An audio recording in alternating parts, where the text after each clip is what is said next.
কারণ এই রোগ বাণিজ্য আর ভালো লাগতেছে না, পুরো অশান্তির মধ্যে আছি। আমার কাছে আসছে হবিগঞ্জ থেকে, আপনারা ভিডিওটা দেখছেন এই ভাই? আপনি কোথা থেকে আসছিলেন? হবিগঞ্জ থেকে আইছি ভাই। হবিগঞ্জ দরকার থেকে? পড়লে আমার সাথে লোন, সমস্যা নাই। আমি হ্যাঁ, দরকার পড়লে ওনার সাথে লোক। আপনি আসছেন হবিগঞ্জ থেকে, হবিগঞ্জের শায়েস্তাগঞ্জ বাসা। হ্যাঁ হ্যাঁ হবিগঞ্জের বাসায় আমার সাথে কথা বলেন। বলছি তো আমার এখানে পুকুর বাড়ি আছে। আমি আপনার সাথে বাড়ি নিয়ে যাবেন, সমস্যা নাই। আপনি আয়েন, সমস্যা নাই। আচ্ছা, তার মানে আপনার ফুফুর বাড়ি আছে, আপনি হবিগঞ্জের বাসায় কথা জানেন নাই তো? হ্যাঁ হ্যাঁ আচ্ছা ঠিক আছে, ওকে। আপনার এনআইডি কার্ড দেন না যে আপনার হবিগঞ্জের সাথে বাড়ি? সাথে নিয়েছিলেন তো? আচ্ছা, সাথে নিয়ে আসেন নাই? এর আগে তো একবার আসছিলেন, সাথে না নিয়ে আসার কারণটা কি একটু বলবেন? ভিউয়ার্স, এই লোকটা প্রথম পরিচয় এই লোকটার হলো ইনি একটা প্রতারক, ইনি একটা চক্রান্তের সদস্য। সেটা হলো কিছুদিন আগে থরসব বিলালের সাথে এই লোকটা দেখা করেছিল।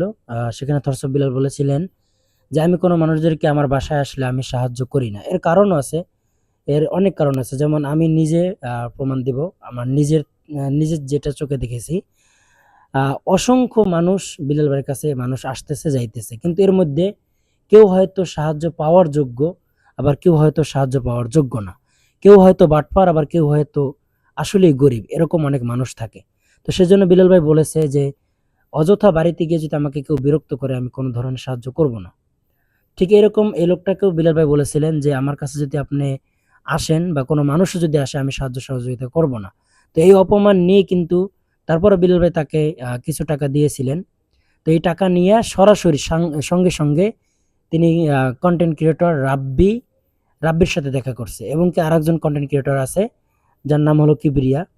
এই দুইজন লোকের সাথে তিনি একই সময়ে একই মুহূর্তে তিনি দেখা করছে। এবং কি মানে এটা দেখে মানুষ যা বুঝলো বা যা আমরা যা বুঝতে পারলাম সেটা হলো এটা হলো রাব্বি আর কিবরিয়ার একটা চক্রান্ত।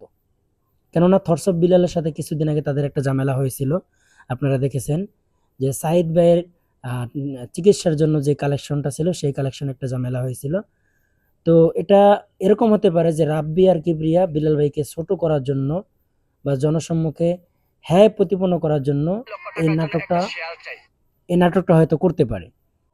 যাই হোক সম্মানিত ভিউয়ার্স, এটাই বলতে চাই সর্বশেষ, আসলেই যারা মানব সেবা করে থাকে বা জনসেবা করে, গরিবের পাশে থাকে, গরিবের সুখ দুঃখে সবসময় পাশে থাকে, এই সমস্ত মানুষদেরকে অবশ্যই ভালোবাসতে হবে এবং কি তাদের সাথে থাকতে হবে, এবং কি তাদের কাঁধে কাঁধ মিলিয়ে এই সমস্ত মানব সেবার কাজগুলো চালিয়ে যেতে হবে। আর অবশ্যই যারা প্রতারক বা প্রতারক চক্র যারা আছে এদের এড়িয়ে থাকতে হবে, এবং কি এরা যেন কোনো ধরনের ক্ষতি না করতে পারে আমাদের হিরোদেরকে, যারা আসলে মানব সেবা করে থাকে, যেমন থরসব বিল্লাল, তারপরে জুয়েল ভাই, ফিরোজ হাসান, এ সমস্ত যে লোকগুলো আছে এদেরকে সবসময় আমাদের সম্মান দিতে হবে, সম্মানের সহিত তাদেরকে রাখতে হবে।